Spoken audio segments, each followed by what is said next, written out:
Welcome to The Power Within, the podcast that uncovers the real stories and strategies behind leadership and personal growth.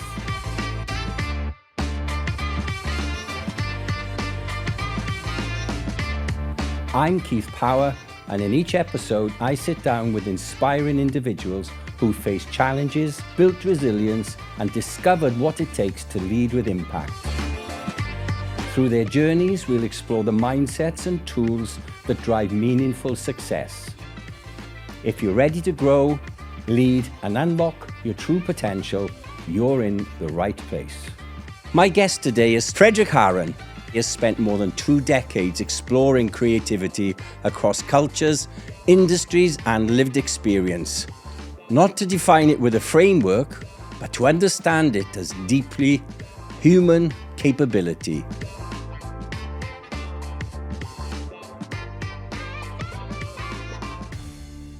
When we talk about leadership, we often focus on strategy, execution, performance, and results.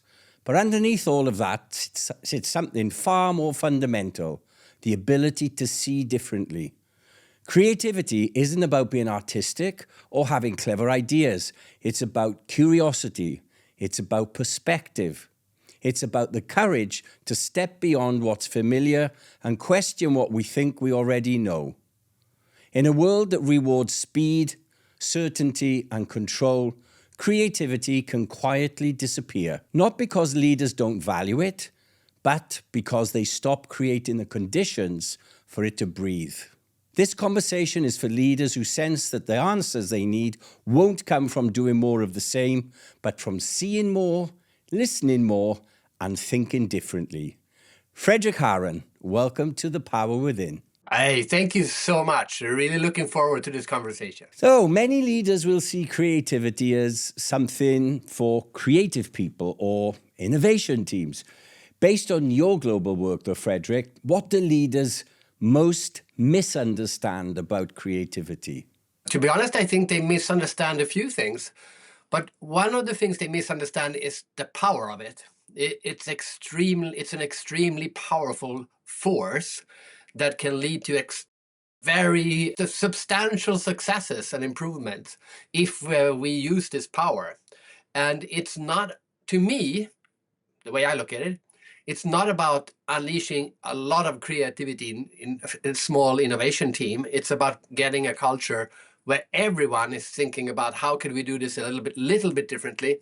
And if everyone does that, the whole company will innovate a lot and improve a lot. There are so many processes that could be improved. It's literally unlimited. But it's about creating the environment where people feel comfortable to make those small changes. Yes, definitely. From a leader's perspective, it's all about that. It's about empowering people to feel that they are allowed to question things and do things differently and take time to reflect on how we could do things differently and be empowered to do so too. It's not just coming up with ideas, right? Creativity is coming up with ideas and making these ideas happen. Yeah, I think that oftentimes that's where things are lost in the execution side of things.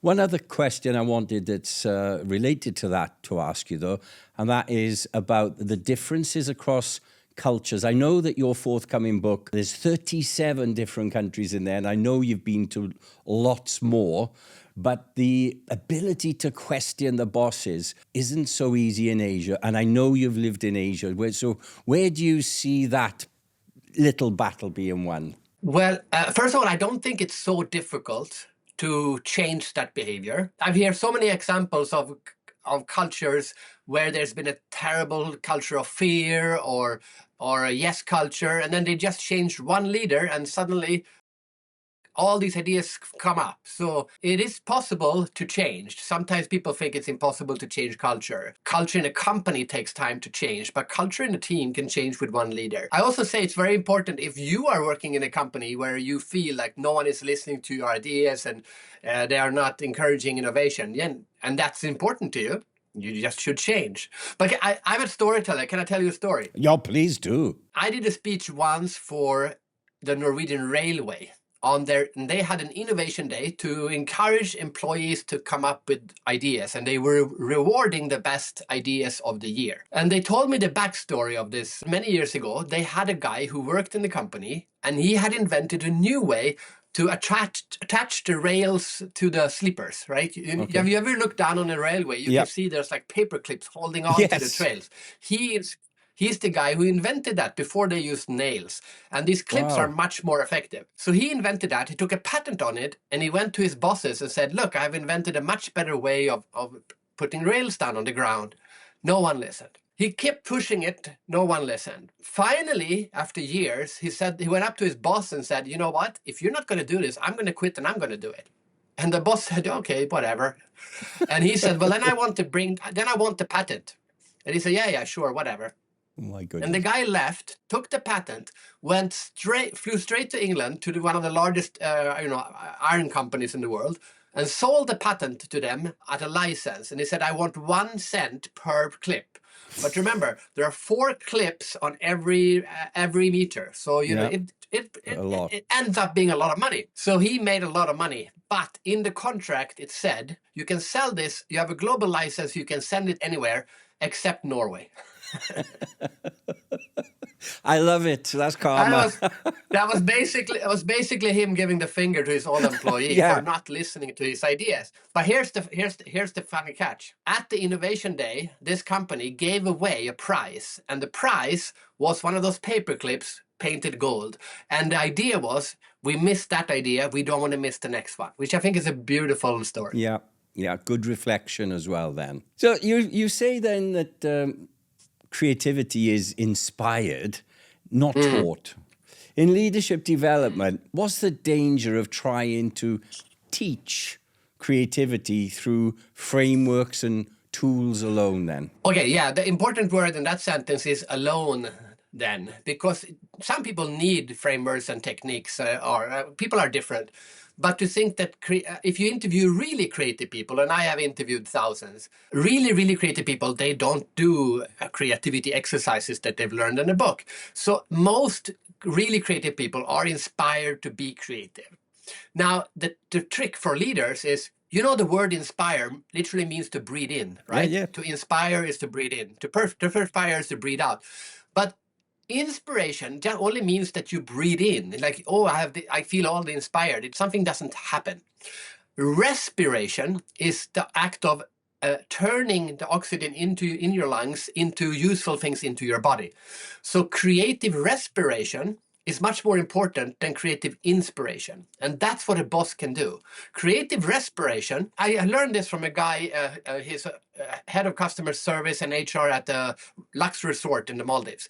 He travels around the world and he looks at what other luxury hotels are doing. So for example, let's say he's in Los Angeles and he sees a new kind of drink that is flammable or something. He takes a video and he sends it back to his staff in the Maldives.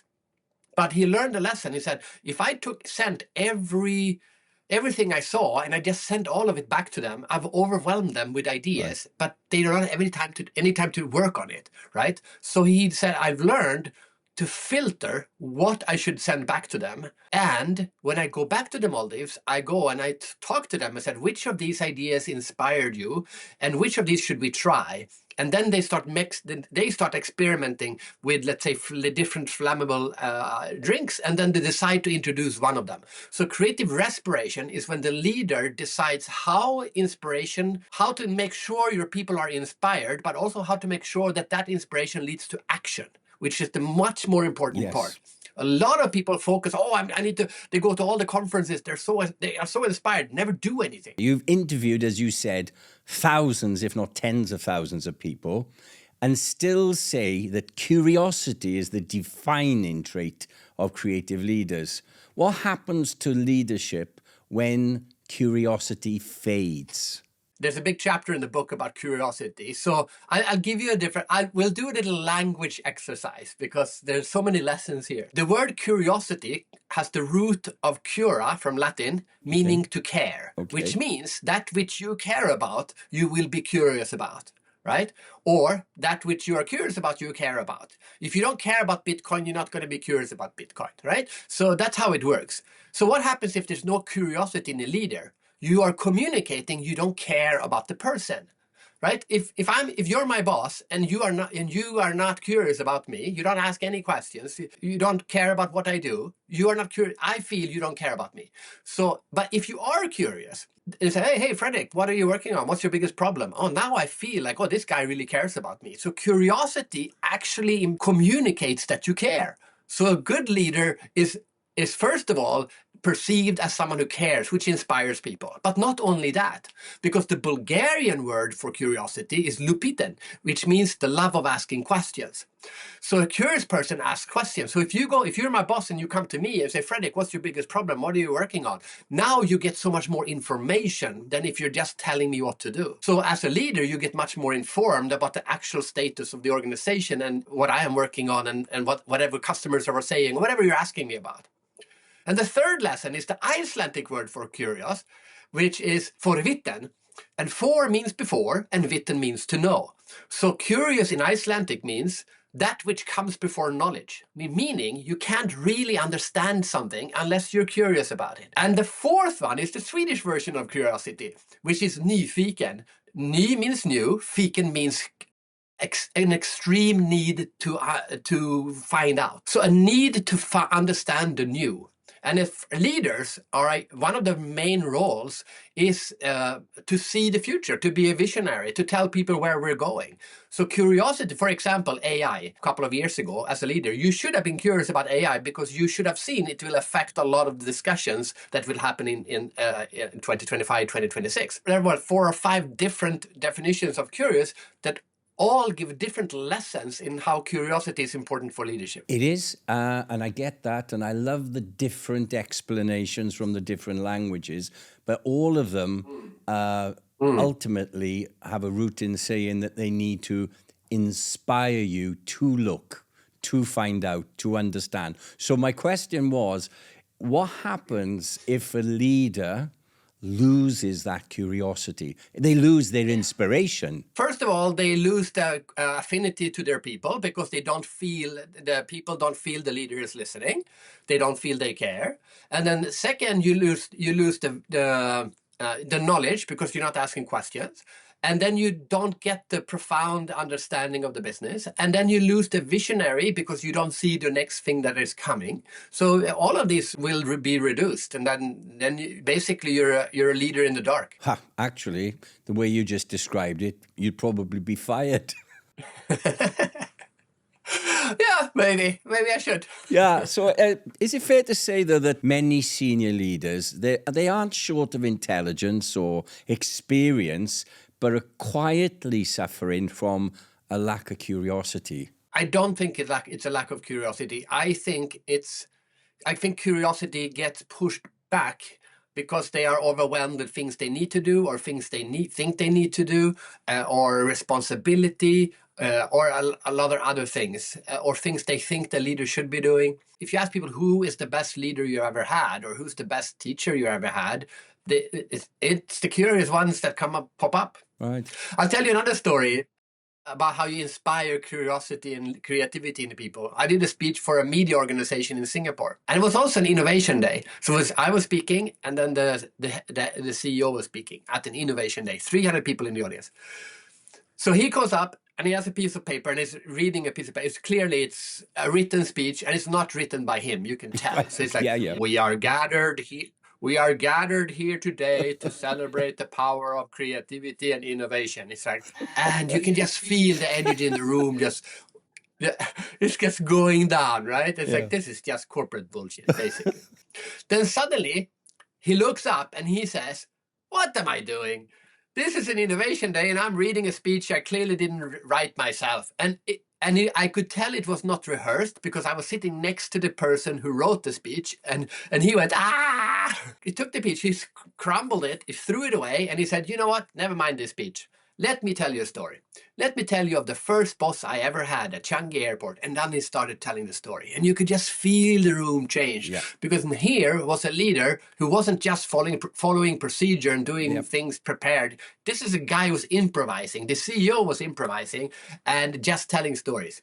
And everyone then felt like, oh, okay, if the CEO can do this, I can improvise too. So leadership is a lot about role modeling. Even if they had practiced and rehearsed that, it would have been very powerful. But it sounds like it was real, and people in the audience would have been drawn into that as well, undoubtedly, right? Oh, yeah, but even better when it's improvised. Yeah, for sure. I love how you use other languages and words and find the different ways. So one I like to ask you about the Icelandic idea of heimskur, that never leaving your home makes you intellectually poorer, is confronting. Where do you see leaders becoming heimskur in modern organizations? Yes, so heimskur goes all the way back to the Vikings. If you were a Viking, you're supposed to build a ship and sail south and steal as much as you could. You know, steal gold and silver and weapons. But more importantly, you're supposed to steal ideas.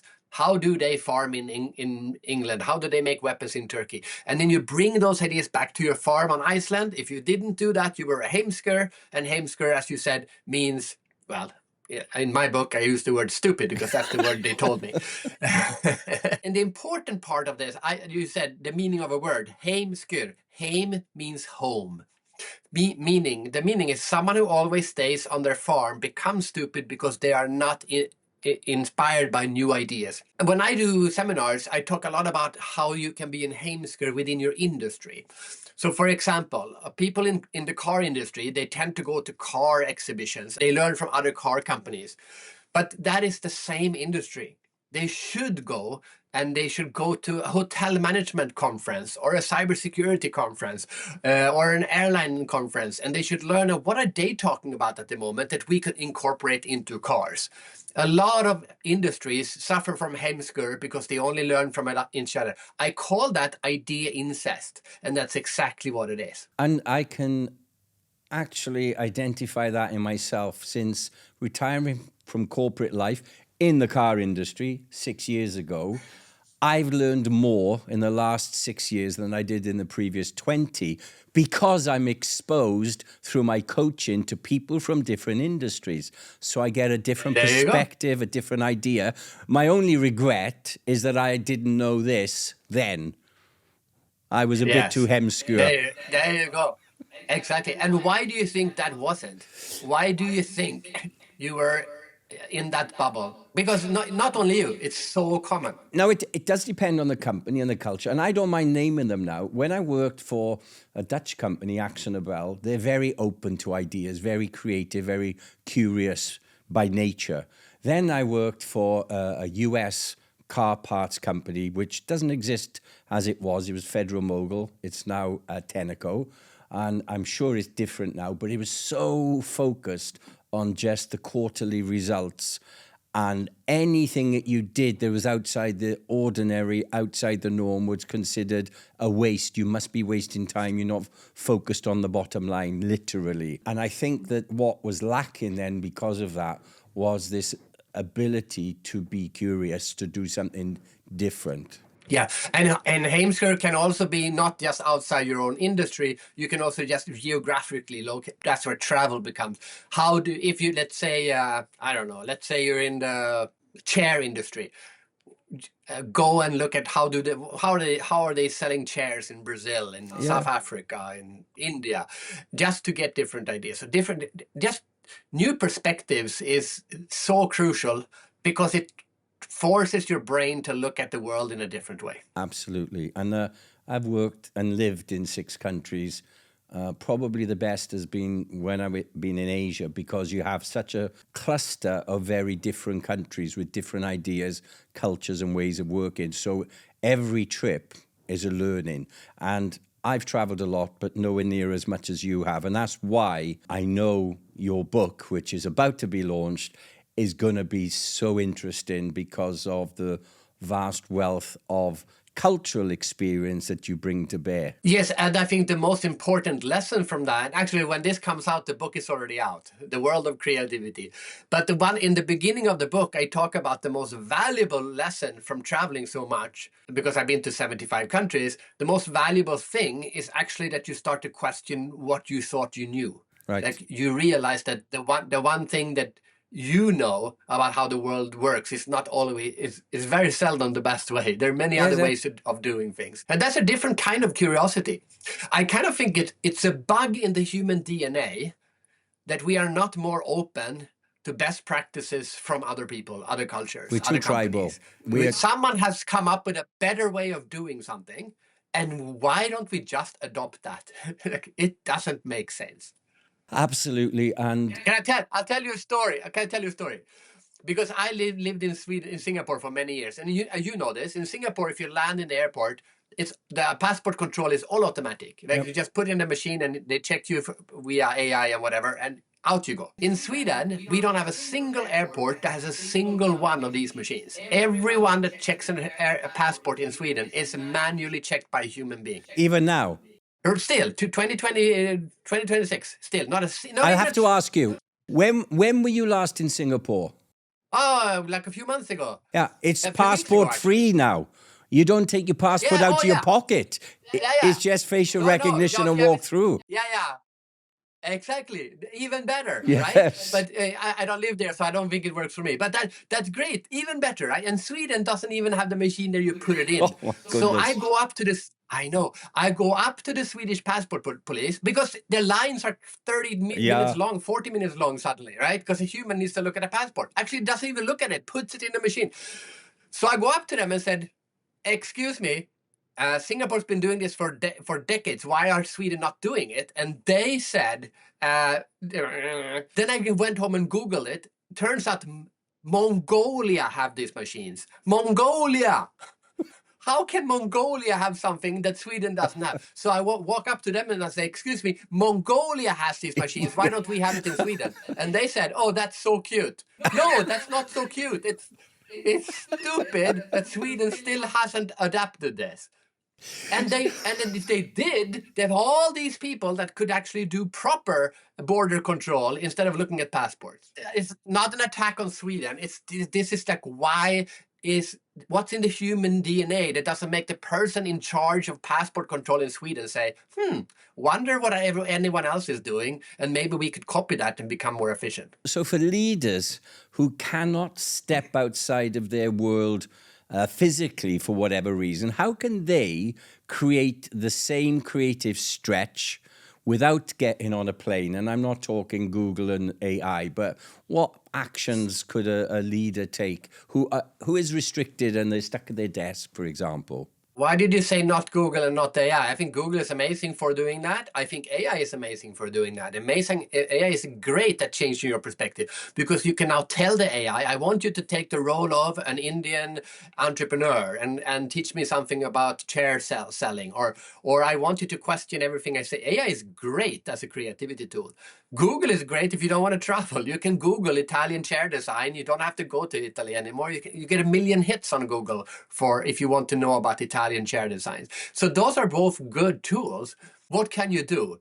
You can take a different route to work. I mean, go to the tourist information in your hometown and say, what is an unknown tourist attraction in my city? And go there. And just do something differently. Just anything. Yeah, how unbelievable. And you may not know this, but I trained as a clinical hypnotherapist.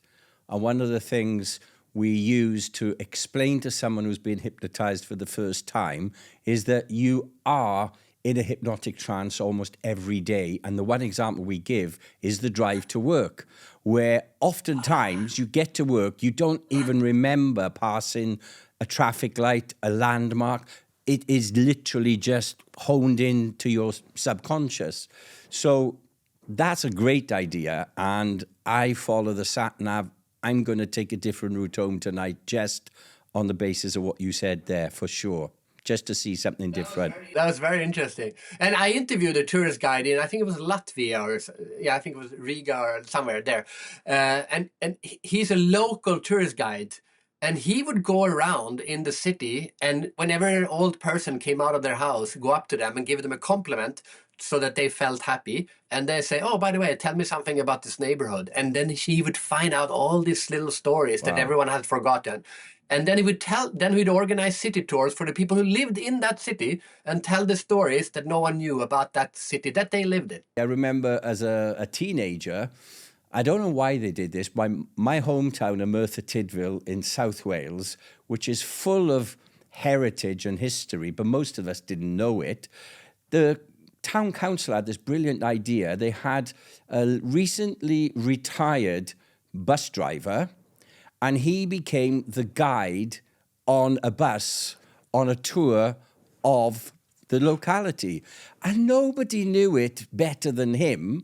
And there was some disquiet initially about, oh, why didn't you have a professional guide? There was no one better than this guy, because one thing we have in South Wales is we are nosy, curious. We can't help ourselves. So he was very nosy. So he asked things and he learned things over the years. And it turned out to be one of the best guides I've ever been on any tour with in my life. And that was my hometown. That is great. And that kind of gives me an idea that whenever someone retires from a company, HR should sit down with them and tell me all the stories that will be lost when you leave. That, imagine doing that. That would be a nice exit. That would be the nice exit interview. That's better than how was it here? How was the tea? How was the coffee, etc. Brilliant. Exactly. I like that. Any HR listening to this, take that. That's a brilliant idea Fredrik just gave you for free. So we've alluded to your book a few times. So your latest book, The World of Creativity, you introduce this word, I love this word, bpective, described as lived experience of both sides of a system. Why is this such an undeveloped capability in leadership, and what does it unlock when it's present? So bpective is a made-up word, which is a play on words on perspective. So perspective is that you see something from a point of view. Bpective, by meaning two, means you now see things from both sides. For example, let's say you start a podcast and now you are a podcast host and you do 100 podcasts. You have a perspective on podcasting. But if you then go on and be a guest on one podcast, suddenly you have a bpective on podcasting. You've seen it from both sides. Yep. Or if you're a salesperson and you work in sales all your life and then you move into procurement, and then you have a bpective on the perspective of selling and buying. And when you have that, you can see things from both sides. Meaning, let's say you move to procurement and then the salesperson is starting to use all this sales technique on you. Now you know, oh, he's using that technique. Yeah. I know that. I used to use that one. So you have the understanding of both sides, which makes you more empathetic to the other person, because you have literally been in their shoes. So bpective is a superpower, and everyone has bpective in something. So the key here in the book is to reflect on what do you have bpective on. As I'm a keynote speaker, I've done over 2,000 speeches, but then I was asked to organize a conference. And suddenly it's like I asked people to send in your slides, please, and no one did. And then I reminded them, send in the slides, please, no one did. And then finally I was like, please send me your slides. And then suddenly I realized the frustration from the event organizer for why you need to send in the slides the first time, because there's a million other things to do right before the conference starts. I don't want to spend time reminding you. So I got a bpective on the conference organizing, both as a keynote speaker and as an organizer. Think about what do you have bpective on, because that gives you a unique way of looking at the world in that area. And if you don't have that bpective, then set out to get it. Exactly. I don't know. Maybe for leadership, it's easy, right? Yeah, most people have first had a manager and then they become managers. But when you become a manager, now you get bpective on leadership. Before you didn't. You're just complaining about the leader all the time. Why doesn't they listen? Why don't they have time for me? And okay, it's because it's so much work to do. It's hard to be a leader. And now you suddenly have more empathy for your next boss. Yeah, for sure. Or parenthood is the great example. When you get your first kid, you get bpective on parenthood, and instead of just looking up at your parents and say, why did they do it like this? I go, oh, okay, now I understand. Yeah, for sure. And by the way, I think the bpective is such a great word. I hope it gets captured by the Oxford English Dictionary for next year.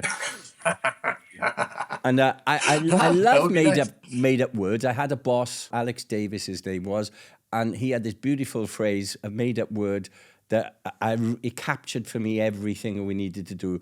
Opportunity, which is like a chance and an opportunity in one, and it just when he mentioned that, you knew he was saying this is something to go for. It was Really? almost a signal to go. So I love made-up words because all words are made up at some point, right? Exactly. You know the origin of the word opportunity? I don't. Oh, I love to tell this story. It's a name of a wind. You know, like you have the wind breeze or storm or typhoon. Different winds have different names. Opportunity is a specific kind of wind. It means the wind that brings you back to the harbor. So it's a Roman word. So in the Roman times, you're out on the sea, you're almost dying, you're in the doldrums, no wind, and suddenly here came opportunity, the right wind that will bring you back to the harbor. It's also so symbolic because it shows that opportunities doesn't necessarily mean that you need to still grasp them, right? You need to hoist the sails. So when you feel that opportunity, oh, look, you have to recognize an opportunity. Oh, that's the right kind of wind. And then you need to wake everyone up and say, hey, opportunity is here, start sailing, because or otherwise we're going to miss it. So that's where the grasping of an opportunity comes in. It means hoisting the sails to get you home to your family. Isn't it beautiful? It's absolutely amazing. And you also used a word there, the first time I've heard it used in its proper sense, the doldrums. We have now used that for if you're stuck somewhere, but it literally means where you've lost wind at sea and you're sitting there, you're in the doldrums, right? So that's the first time I've heard it in its proper context. I still live in a fairly polarized world. Do you think a lack of bpective thinking is now a bigger leadership risk than perhaps a lack of technical competence? I'd say that curiosity is the antidote to the problem of polarized. Polarized in itself is not a problem. You're going out to sea and someone says, we can't do it, it's too dangerous. And someone else says, oh, it's okay, the wind is not so strong. That's a polarizing discussion, but now we have to decide. But then we have to, the curiosity comes in, oh, well, why do you think that it's dangerous? Oh, because, and now we're arguing. So a polarized discussion fueled by curiosity is the best there is. The problem with polarizing is that people are not curious about the other side. Right.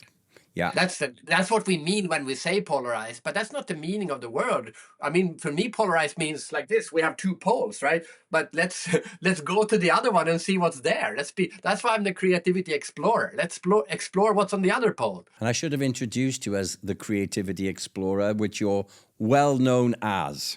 Many leaders say that they want creativity but struggle with control, and they also struggle with predictability and certainty. What inner shift does a leader need to have to truly allow creativity to emerge in their team? These times are extremely they're changing a lot. It's unclear. We don't know what's going to happen. Tariffs here, wars here, up and down. The world is extremely uncertain. This is how nature works. If you live in a world that doesn't change, nature still changes, right? We do mutations. But if the mutation is not better than before, it will die out. But if the world is changing quickly, we have to mutate or we are going to die out, right? So I don't think it's not a question of how do I handle this creativity of my people. It's the opposite. How do I handle the fact that people are not being creative because the world is changing and we are not? Right? That's the problem. The world is turning and we are going straight. That's a recipe for disaster. Absolutely. No, you're spot on. So after, for you, quarter of a century, 75 plus countries, thousands of conversations, how has this exploration of creativity changed you, Fredrik, as a human being, not just as a thinker or speaker? So for 20 years, I defined myself as an expert. I was a creativity expert. And then my son actually came up with the Creativity Explorer because he was going to introduce, he got the question, what does your father do for a living? And he was supposed to say, my father is a creativity expert, but he said, my father is a creativity explorer. And I loved it. So I just adopted it. Because explore means to venture into unknown territory in order to learn more about it, meaning an explorer doesn't have the answers. An explorer has the questions, right? An expert has the answers, an explorer has the questions. And that is the biggest change that happened in my life. When I said I'm going to go from being someone who has all the answers to I'm going to be the one who has the questions. And I can still give answers, but I'm not going to define myself as the one who has the answers. I'm going to define myself as the one who has the questions. I became more humble. I became more curious. I became more interested in other people. I became less sure about the state of the world and what I know. Everything, I think, were positive changes. So you had your son to help you to find that. Yes. For me, it was retirement from corporate life that caused me to find that curiosity again, because I didn't know. Whereas when you're a leader in a particular industry, there is an expectation that you are the expert. I wasn't, but anyway, there's an expectation. But now I enter every discussion, every meeting, every new network event that I attend with a curiosity. And I know that the most powerful thing I have in my armory is not my expertise, but my curiosity and my ability to question. Once you realize a question is your best friend, life becomes much, much more interesting, right? I think what you just said there is maybe the most beautiful definition of retirement I've ever heard. Because basically, the way I heard it, is like retire means recalibrate to becoming a learner again, to becoming the novice, and say just to be curious. And now I can just be curious about the things I don't know. It's a beautiful way of looking at retirement. Probably the most healthy way to look at retirement too. Absolutely. First 2 years were awful, but since then, the curiosity has taken me that I'm now busier than when I was working. So I don't know what retirement is. I'm heading to Greece next month for 5 weeks to write a book. I'd never have even imagined doing something like that when I was in corporate life. Yeah, beautiful. I love to take a leaf out of your book on creativity.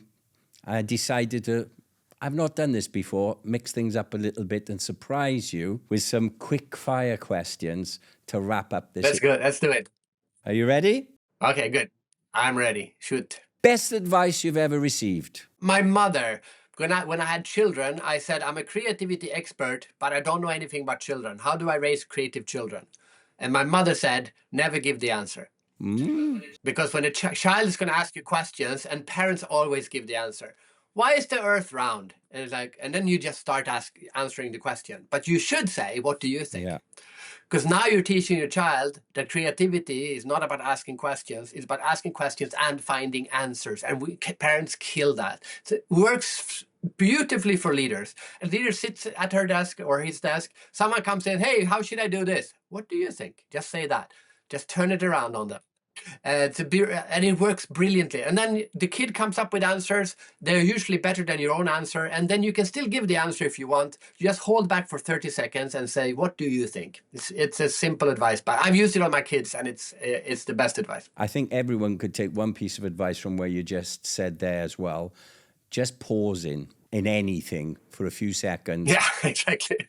Just doing that alone would dramatically improve everything you do, right? Okay, most creative culture you've ever seen? I really like Iceland, I have to say. So I did a speech recently in Iceland at the HR management conference in Iceland. There are less than 400,000 people in Iceland, and they had more than 1,000 people there. Wow. Almost like 1,500, I think. 1,500 on 400,000, that's a big chunk of the population. And they said, oh yeah, unfortunately, there's another big conference happening at the same time. I said, what the hell, what's going on?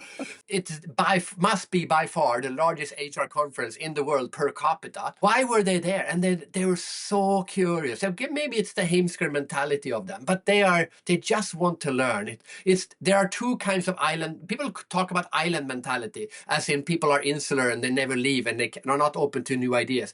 But there are two kinds of island mentality. The other one is the Icelandic one, like the movie, the Moana. Like, I need to get out and see what's out there. Okay, so Correct. What's the book every leader should read? And I know your forthcoming book will probably be your answer, but other than that. Well, okay, that's tricky because I don't read management literature. Because I have a bad memory and I like stories. So I'm afraid I'm going to read a story in a book and then start telling that story as a story I've heard, and then be accused of plagiarizing someone else's book. So I don't read other management books. So I would say, read a book. My answer will be read a book that is not a business book or a management book. And I say that as an author of leadership books. I've written a novel which is called The Invisible, which is about what it means to be human. If you only had to read one book from me, don't buy The World of Creativity, buy The Invisible. That's going to teach you more about important lessons in life than my business book. See, here I am arguing against buying my Yeah. So I don't necessarily mean a business book, just any book that you would say every leader should read. The only book I reread is the book Influence, Science and Practice by Giuliani or something like this. It's a psychology professor who got bored of being cheated by salespeople. So he took a bunch of sales courses to learn the techniques so that you now know which techniques they're using on you. But you can read that book also on how to influence other people. It is brilliant. It's a very funny book full of examples of how to influence people. And that book should be read by every child in school and every human being to learn not to be fooled by other people using these techniques on you. Okay, brilliant. Idea you wish more leaders understood? The power of listening. One word that describes great leadership. Listeners. No, that's boring. But we talked about it. Curiosity. I would say, because curiosity is much more powerful than listening, because curiosity is listening and caring. It involves both of those. What was the first job you ever thought, perhaps as a child, you might end up doing? Yeah, I'm not going to say the first, but when I started thinking about my career, I said advertising, because I knew I loved creativity. But then I realized I'm dyslexic. I can't be a copywriter. I can't draw. I can't be an art director. And I'm unorganized. I can't be a product manager or a customer relations manager. So all the jobs were like, I was lost. And I was like, too bad. I can't have a creative job. But then I realized later in life, well, I can just study creativity itself. So there you go. Finally, and in closing, if you had to change your career today, knowing all you know, but you can't be the creativity explorer, what would you be? That's a good one, because during the pandemic, my industry died. So I had a couple of years to think about what should I do if this never comes back. The sad answer is I didn't come up with anything remotely as appealing as doing what I do. I've had that internal discussion with myself. I did not come up with a good answer, unfortunately. If you force me at gunpoint to say something, I'd probably say